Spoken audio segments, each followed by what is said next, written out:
Let's learn how to add an offset stroke to live text in Illustrator in this super simple tutorial. On a blank canvas, let's first create some text. So let's grab my type tool, click anywhere on the canvas. Let's type out my text and let's make some changes with the character and paragraph panels. And if you can't find them, go to Window Type, Command or Control A to highlight all the text. And let's make some changes to the font.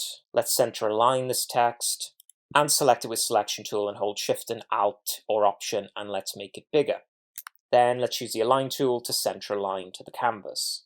With the text selected, bring up your Appearance panel by going to Window, Appearance, select the right-hand drop-down list and click Add New Stroke. Then with the stroke selected, come down to the FX icon and select Path, Offset Path. You can either set a custom mount in the offset and check the preview on or on to double check it, or you can use the arrow keys up and down to increase or decrease the offset. Once happy, click OK. We can also increase or decrease the stroke weight in the Appearance panel. And finally, with the stroke selected again, go to FX, Pathfinder, and Add. And now that will stop the offsets overlapping each other. So all this is fully editable, so at any time we can change the stroke weight. We can also change the offset path at any time we like. Press OK. And finally, this text remains fully editable, so at any time we can come in with the type tool, select, and we can make changes to the text.